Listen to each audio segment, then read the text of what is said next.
character. I have had so many requests for drawing this character, and it's been a while since I did one of these sort of fan art videos. So let's go ahead and get into it. I'm going to begin by showing you how to draw the basic stick figure, but I'm going to do this in time-lapse, and then we'll get into more of the advanced guidelines.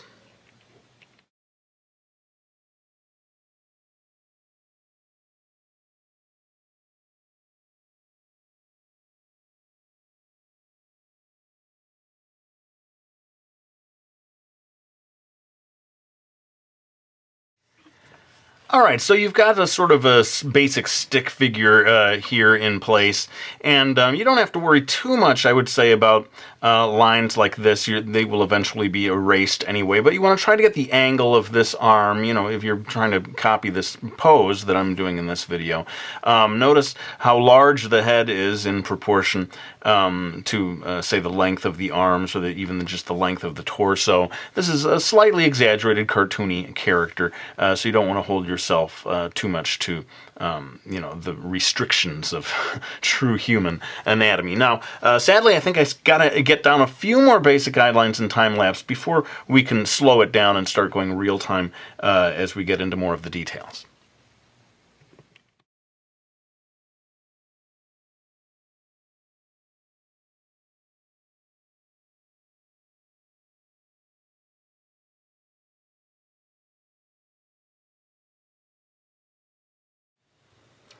Alright, well, I've moved on to getting some of the lines for the clothing in place. She has these pieces of clothing on her arms that come down from around here on the upper arm and get quite wide at the bottom, so you'll want to pay attention to the width of that shape and how narrow it is at the top. Her, you know, waist here is kind of outrageously narrow, as is so often the case with anime characters. They exaggerate just to, you know, create some sort of manga ideal, I guess you could call it. And her ever short skirt coming right across here. Now, some people would have you draw the whole hips and so forth first and then draw the skirt over it, and it's probably a better way of doing it, but I just feel like there's so much to cover in this video that I wanted to take a little shortcut and just move right onto the skirt and, you know, basically put the lines of the thighs there in place. Now, I'm going to refocus the camera, drop in a final, I promise, set of time-lapse guidelines for the eyes, the eyebrows, the mouth, and so forth. And then finally, we're going to get onto the real-time drawing lesson.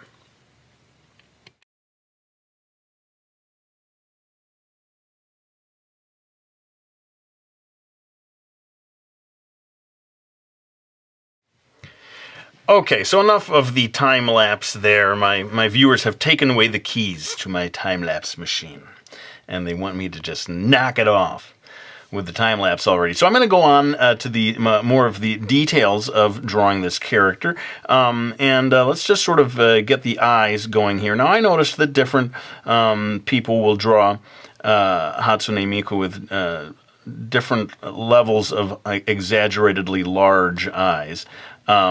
I've gone for something that I think is kind of in the middle. I'm leaving a highlight here that will make them look shiny, and then I'm going to drop in an indication of the pupils, kind of large in this style. And I think that's probably enough of that for now. I want to start getting some of the indications of her hair in place. Now, I noticed that most of the artists who draw her will do my preferred style of having the bangs conveniently drop kind of to the sides and between the eyes so as not to obscure the eyes of the character. So that happens quite frequently. Not all the time, of course. Sometimes you want to have hair crossing in front of one eye, or maybe both eyes. Let me know how that works when you create the character whose eyes you cannot see. I'm going to put in a basic guideline here that shows me the sort of top of the hair, you know, somewhat full-bodied, but not as exaggeratedly full-bodied as you sometimes see in manga illustrations. And maybe now I should start to draw some of the details of the clothing. I mean, there's more to be done with the hair, But let's just go ahead and move on to some of the clothing here. So I'm going to draw the collar. She does wear, most often in the illustrations that I saw, a kind of formal-looking collar, actually, sort of dress shirty collar. And later on, you're going to see that there's a very small, narrow fringe border along the edge of this collar and along many aspects of her clothing. I'm going to go ahead and put in this necktie. Another thing which I thought was sort of interesting, that this character wears a necktie. Seems rather formal to me, but it sort of makes it an interesting contrast to the other aspects of her character, you know. I'm going to have the necktie sort of cross outside as if it's being blown by a dramatic gust of wind, which I like to do. Now, I would advise you, if you want to draw Hatsune Miku, or Miku Hatsune, in a way that satisfies the die-hard fans out there, I would advise you to really pay attention to all the details of the clothing. I wanted to make sure that I got this right. So I had a close look at various illustrations, and noticed that the necktie has these two little, they almost look like tie clips down here. I must confess, I don't know this character as thoroughly as I ought to, and I can almost hear people shouting out as I do this. No, those aren't tie clips. Those are Vocaloid Clipatrons, man. Get it right. So forgive me if I'm not getting the details of this, the terminology. I never get the terminology right on anything. Anyway, she has these cool sleeveless, this top is, like I said, an interesting combination of a formal-looking collar and tie, but then sleeveless so that she can rock out on the stage. And I'm going to go ahead and sort of curve. We had the very angular shoulders. I'm going to go ahead and sort of curve those out a bit. And yes, you can see a little indication of her armpit here. In previous videos, I always sort of laugh and sound uncomfortable when I say the word armpit, and everyone says, like, Crilly, what is it with you that you get so freaked out about the word armpit? But I'm embracing it, man. It doesn't freak me out anymore. So I had noticed, as everyone does, that these sort of sleeves that are detached from the actual top that she's wearing begin pretty high on the upper arm. And depending on who's illustrating it, you may see some wrinkles here that, convey the fact that this is made of cloth, although presumably some futuristic digitized cloth. But you will want to pay attention to, as I said before, the width of this sleeve at the bottom. You know, it's really almost like a cloak down here. And there is a sort of electronic plate here that has, it seems to me, virtual buttons upon it. And again, fans, let me know what this is all about. I kept thinking, I bet those are like, she can push the button and then a song comes up. Am I right about that? Or am I completely wrong? No, Crilly, that's how she orders carry-out food, man. Don't you know anything? So we get this sort of area in place, and it seems to me that if you want to go hyper detail, there's all kinds of crazy little digitized details there. But she does seem to have a tattoo, 01 up here. That would be in red ink. And I can't decide whether the second part of this video, if I want to go full color or not. I'm going to have to sort of make a decision on that. But let's go ahead and move on. Boy, this is going to be a very long video, I can tell you. There's so many details to the clothing that I could sit here and talk about each individual part of it all day and lose viewers by the second, no doubt. But let's go ahead and finish off, I guess, the distinctive characteristics of Hatsune Miku. She does have this, it looks like a pair of headphones, a sort of high-tech pair of headphones, and on one side over here is this microphone, wireless microphone, so when she's in concert she can sing without holding a mic, without the drudgery of holding a mic, a corded mic. Can you imagine? Please. Crilly, that's so 20th century. And then I think you can't see it in this drawing, but there would be another side there to the headphones. And if there is indeed a strap connecting the two, it often gets largely concealed by the hair. And then now we get myself into trouble because I have no idea what these are other than ornamental decorative objects of some kind. But it's almost like a diamond-shaped pair of thingamabobs that are up here and at her ponytails. One thing that you can do, and when I was looking at various illustrations, this gives you an opportunity to show your knowledge of perspective, so that if this one is facing rather toward you, this one can be facing a little further away, and the two of them together will help to convey a sense of three-dimensionality. Now, I'm going to hold off on the actual pigtails that are incredibly long and can become quite a decorative element in the illustration. They will do so in my illustration as well, but I'm going to just hold off on that just because I feel like that becomes a whole can of worms, a canister of worms. I'm going to quickly draw her hand here. I don't want this to be a video about how to draw hands, even if they are Hatsune Miku hands. Or does everyone say Miku Hatsune? I get used to the Japanese. You know, they put the last name first and the first name last. But I think maybe we've got that stuff in place. I'm trying to think in terms of, oh yeah, she does have like a sort of like a nameplate up here that I think says in tiny letters Vocaloid across the top. And otherwise there is a hem or a seam that comes down here, maybe a zipper, I suppose, that comes down, and when it reaches her waist area, that gives you an opportunity to make that seam sort of zigzag a little bit. That helps convey a sense of wrinkles there. And now I see that I am at the bottom, way at the bottom of my video frame, and I got to stop myself before I start saying, and down here you can see plainly what I'm drawing. Let's refocus the camera so that we can get down to the final details of the clothing. All right, so we're coming down to the bottom of the top. The bottom of the top.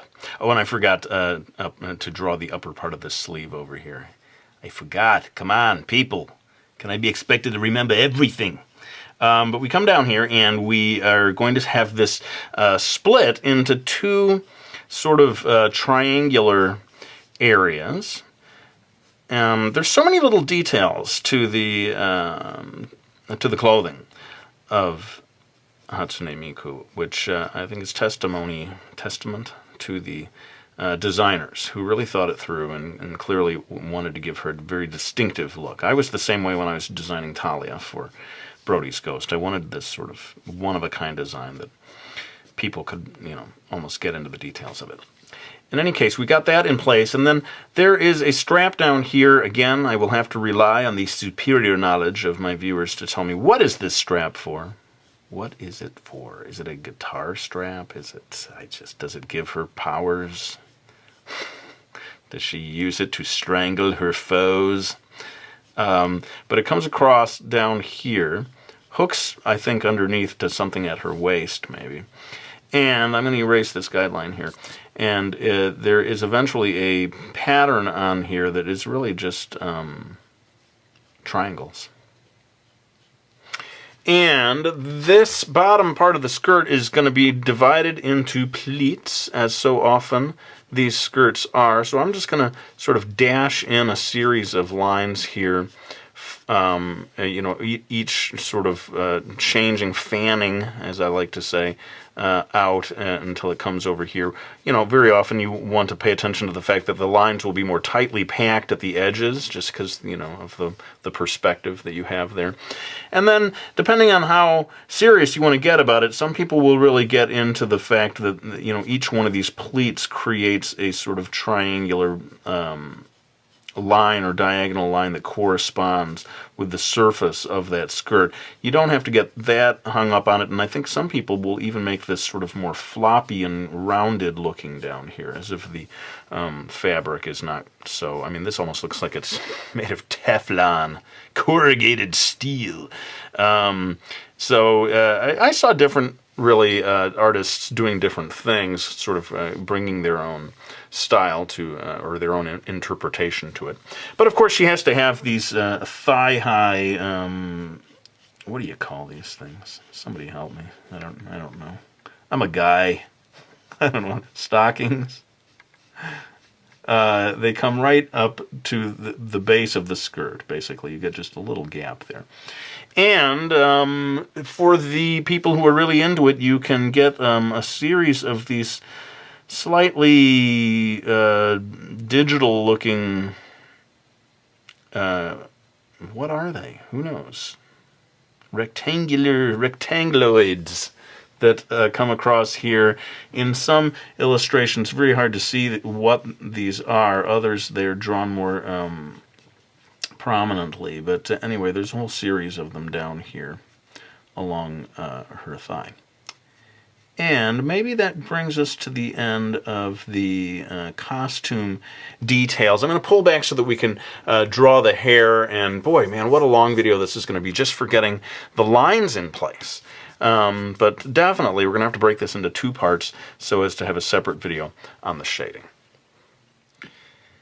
All right, so we've refocused, and I did cheat. I drew the hand here just to get it out of the way. Cheating. I'm just cheating all over the place. But we're going to go now into drawing the basic lines of the hair. And the top part of this ponytail up here is partially obscured by her hand. I didn't do that on purpose to just save myself time, I swear. Okay, I did it on purpose to save myself time. Anyway, I'm putting a basic guideline down here for the mass of her incredibly long ponytails. And in most of the illustrations that I saw, there was sort of the main body of the hair, if I can use that word, that was...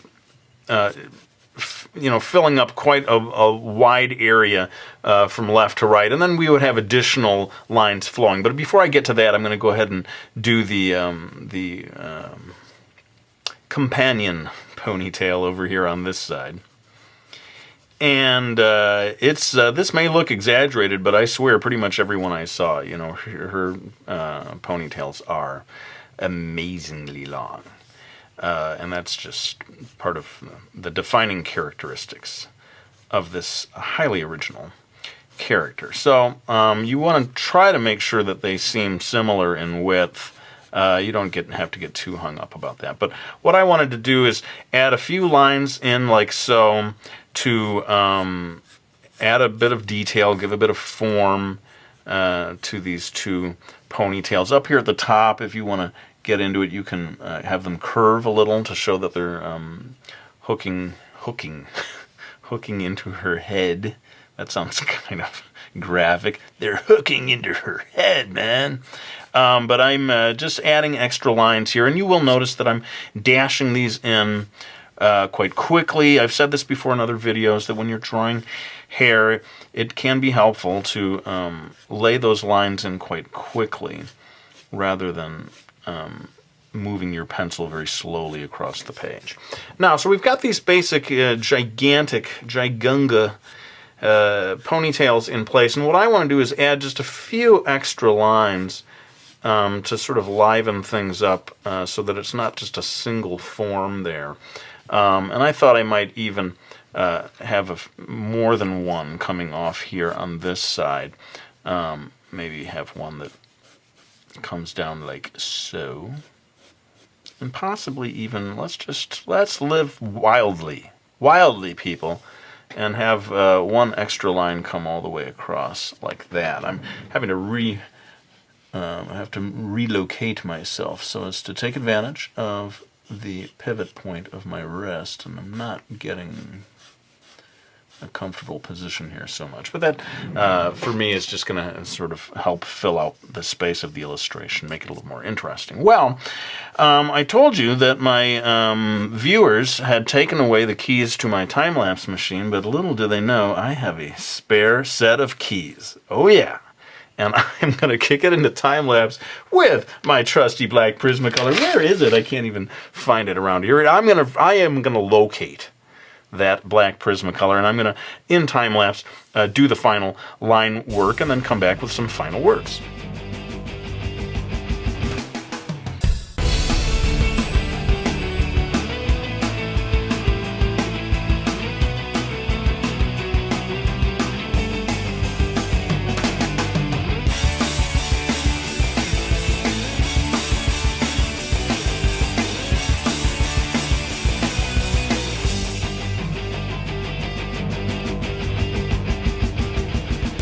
Alright, well that brings us to the end of part 1 of the Hatsune Miku how to draw video. Just the line work, and I will be back with a separate video that focuses entirely on the shading. I did want to point out, though, I had forgotten this second line here that goes across the bottom of the skirt, and a couple of other things that I snuck in there, like shading on the eyes. That's something that I hadn't put in before. But otherwise, I think you've got the basics of good line work here that you could use. I mean, you could just ink this and then color it in any, using any medium that you prefer. But if you do want to see how I would use pencil shading to finish off this illustration, please tune in next week to see part 2 of this video. But